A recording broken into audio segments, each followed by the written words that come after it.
ng'ebula omwezi gumu okutuuka ku kulonda okwa bonna okw'omwaka ogujja. Abamu ku bavuganya ku ntebe ennene ey'obwa pulezidenti bavumiridde eggye lya Uganda erya UPDF engeri gye lyakuttemu munnaddiini e Masaka Reverend Father Deusdedith Ssekabira awatali kusooka kutegeeza ku bukulembeze bw'Eklezia Katolika e Masaka ng'amateeka bwe galagira.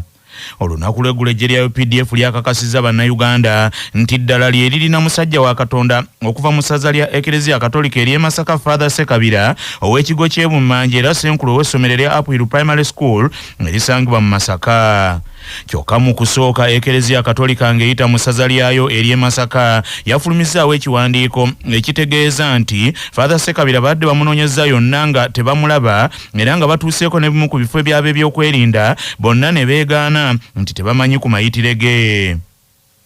Ennaku 13 eziyise Reverend Father Deusdedith Ssekabira yabuzibwawo oluvannyuma lw'ab'ebyokwerinda abali mu mmotoka ekika kya drone okumunona mu yafeesi ye mwe yali akakkalabiza emirimu gye ne bamukuba mu drone ne bamutwala etamanyiddwa. Kigambibwa nti abooluganda ne bannaddiini e Masaka mu Eklezia Katolika basattira olw'okukwatibwa kwa Father Ssekabira era bano bagezezzaako okutuukira ebitongole by'ebyokwerinda kumpi byonna naye nga byonna byegaana nga bigamba nti byo tebimulina. Olunaku lw'eggulo kyokka amyuka ayogerera eggye lya UPDF Kano Chris Magezi mu kiwandiiko kye yafulumizza yakakasizza nti ate ddala bo ab'amagye be balina Father Ssekabira nti era be baamukwata era n'ategeeza mu kiwandiiko ekyo nti baamukwata ku byekuusa ku kusekeeterera gavumenti ya Uganda nti ng'ajja kutwalibwa mu kkooti avunaanibwe ng'amateeka bwe galagira. Wabula ekiwandiiko ekyo tekyayogedde engeri ki Father Ssekabira gy'azza aseketerera mu gavumenti ya Uganda nga bwe kyategeezezza. Wabula akwatidde ekibiina ekya Common Man's Party bendera ku bwa pulezidenti bwa Uganda Haji Munyagwa Mubaraka Serunga Mugati gwa Bata ng'akawulo olwaleero agenda kawenjeza Amuru ne Noya ng'ategeeza leediyo y'embuga Kyabasa mujugumiza ggwanga tikyabadde kikyamu eggye lya UPDF okukwata Father Ssekabira nga ebitongole ebikwatibwako nga poliisi n'abakulembeze b'eddiini e Masaka tebakimanyi ng'era tebategeezeddwa. Kyogamba nti okubakwata n'amaani bakkiriza UPDF abantu ebakwatira ki? Poliisi omulimu gwayo guli ki? Omuntu abaziza omusango poliisi yandibadde emuyita kati ng'oyo Father kumukwata bandibadde bamuwa ebbaluwa emuyita summons ezimuyita ku interference okulabikako police recording statement. Ne UPDF ekigikwasa abantu ki? UPDF teina kuva mu mirimu gyayo nedda mirala kati abantu ekwata baki omulimu gwa poliisi. Ye Minister w'abavubuka n'abaana mu gavumenti ya Uganda Balamu Barugahara era nga y'omu ku abo abakulembeddemu kampeyini za Pulezidenti Yoweri Kaguta Museveni mu NRM ku nsonga eno ye asaasidde nnyo bannaddiini olw'ebyatuuseewo kyokka n'agamba nti baleme kweyingiza mu byabufuzi nti basigale ku mulimu gwabwe ogw'okulyowa emyoyo gy'abantu. Balamu Barugahara ate nyoona ategeezezza nti enteekateeka ziwedde ez'abakwatidde bendera Jeno Yoweri Kaguta Museveni tuhabulwa okuwenja akalulu mu bitundu by'e Kakumiro olwatandika okuwenja akalulu mu kitundu kya Buganda olunaku olwaleero. Kisinzira muntu omusango gwe waba mukutu ate n'ekyokubiri obutatataganya kunoonyereza ebiseera ebisinga ababyokwerinda bakwata omuntu ne banoonya information kuba omukwata n'oyogera nti mukute so bambi nze kamusabire nga musajja wa Katonda Father nsabira n'Eklezia entuukirivu Mukama abagumye musajja wa Katonda batalina musango bajja kumuta. Nze nensabira nnyo Bishop Jumba wamu n'Abakelezia okulaba nti bayita mu bizibu ebirimu kati ate nkubiriza bannabya abantu b'eddiini doza bandyewaze okugenda mu byo. Ye amyuka Ssaabawandiisi ow'ekibiina ky'NRM Rosemary Namayanja agambye nti bagenda kozesa ebituukiddwako gavumenti y'NRM mu Buganda okwongera okunoonyeza Muzeeyi Yoweri Kaguta Museveni akalulu ng'atandika kakuyegewe mu Buganda olwaleero.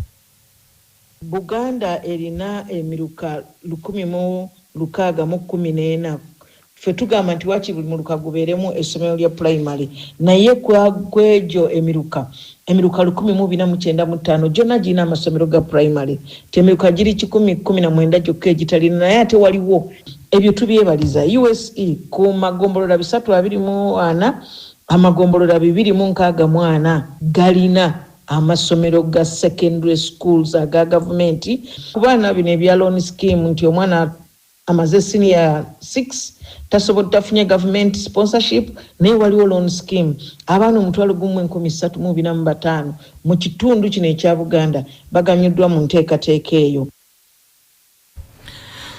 Ate meya wa Lubaga Zakari Mberaze Maula asabye ebitongole by'ebyokwerinda byewala okutaataganya enteekateeka ez'omuntu waabwe munnakibiina kya National Unity Platform Robert Kyagulanyi Center mu Bobi Wine agenda okutalaga ebitundu bya Lubaga olunaku olwaleero ng'anoonya akalulu.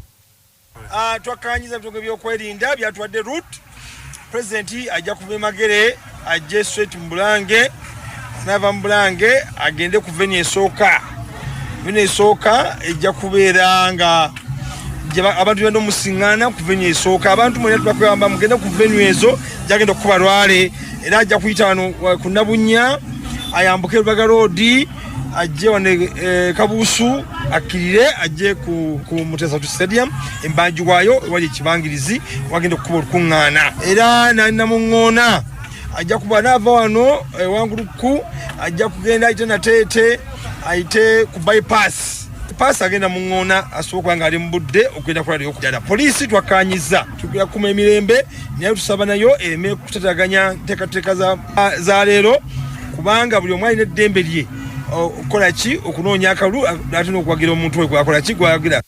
Abavuganya ku ntebe ennene ey'obwa pulezidenti bawerera ddala 8 nga ye Robert Kasibante owa National Peasants Party olwaleero agenze Kiryandongo ne Masindi ate Major General Girigoli Mugisha Muntu oyera wa Alliance for National Transformation ayerekedde bitundu by'e Buvuma.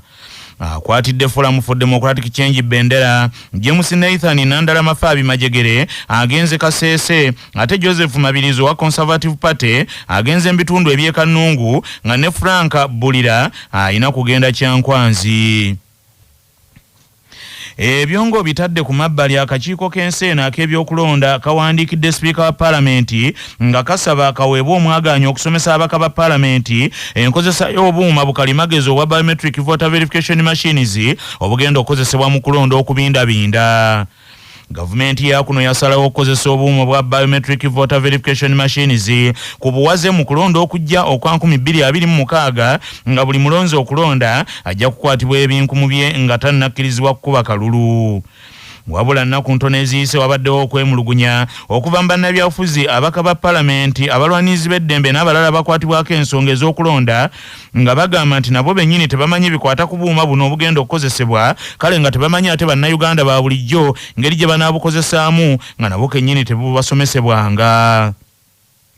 Sekamu akakiiko akavunaanyizibwa ku by'okulonda Julius Muchunguzi agambye nti akakiiko k'ebyokulonda katandise okusomesa bannansi ebikwata ku buuma buno era kye baagala okukola ne ku babaka ba Paalamenti. Era ne Parliament akakiiko kugenda okugendayo kabayisiremu ngeri ki buno obumu bugenda okwesibwa kuba olwedde ssentebe w'akakiiko k'ebyokulonda yawandiikidde Right Honourable Speaker ne Clark nga ababuulira nti akakiiko kali lwedde okubayitiramu n'okubalaga ngeri ki obuuma bugenda okwesibwamu. So kati tulinze Parliament etuwe olunaku abakozi b'akakiiko k'ebyokulonda bagendeyo babalage.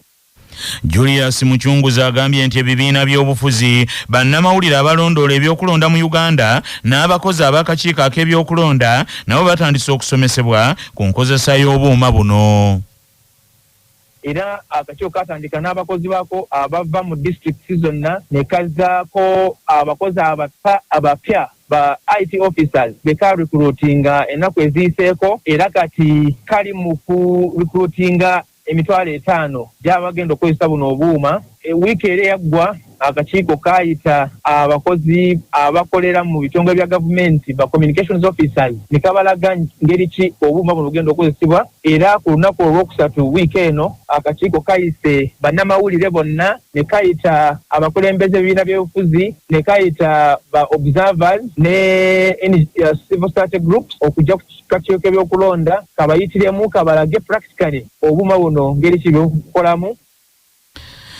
Ensimbi ezisukka mu biliyoni za Uganda 300 nga buli biliyoni erimu miliyoni 10 gavumenti ya Uganda zegenda okusaasaanya ku buuma buno obulina okukozesebwa. wabula munnamateeka omubaka wa paalamenti wa munisipali y'e Bugiri Asumani Basaalirwa agambye nti tewali tteeka lyetongodde erirambika okukozesa obuuma buno nga n'olwekyo obwesige obw'abannansi eri ebinaava mu kalulu kano buba butono nnyo mu mbeera efaanana bw'etyo kubanga bingi ebyetoololera ku buuma bino ate abakulu babikuumidde mu nzikiza. Tewali tteeka lyetengeredde lirambika nkozesa ya bumashini obwo. Akakiiko k'ebyokulonda keewola ku mateekateeka amalala agaliwo agakwata ku tekinologiya naye nga tegalambika mu bwetengerevu nkozesa ya byuma ebyo mu kulonda. Era ensonga eyo yeyimu ku nsonga ze twagiwingako mu Supreme Court 2016 mu musango w'ekitiibwa Maama Mbabazi nga tuwawabira akakiiko k'ebyokulonda ne Mwami Museveni. Bw'obanga tewali tteeka lyetengeredde kiba kitegeeza nti oba oliawo bayinza okutandika okukozesa endowooza zaabwe n'endaba zaabwe mu kukozesa obuuma obwo. Kyokka akakiiko akavunaanyizibwa ku byokulonda na buli kati kakyakalambidde ko kagamba nti amateeka agaliwo gamala nga teweetaagawo tteeka ddala likwata ku nsonga eno. Etteeka eririwo erifuka akakiiko ak'ebyokulonda ligamba nti akakiiko kano kaddembe okukozesa tekinologiya mu kulonda wabula terikifuula kya buwaze okumukozesa nga gavumenti bwe yalangirira ti mu kulonda okujja okukozesa obuuma buno nti kwakuba kwa buwaze.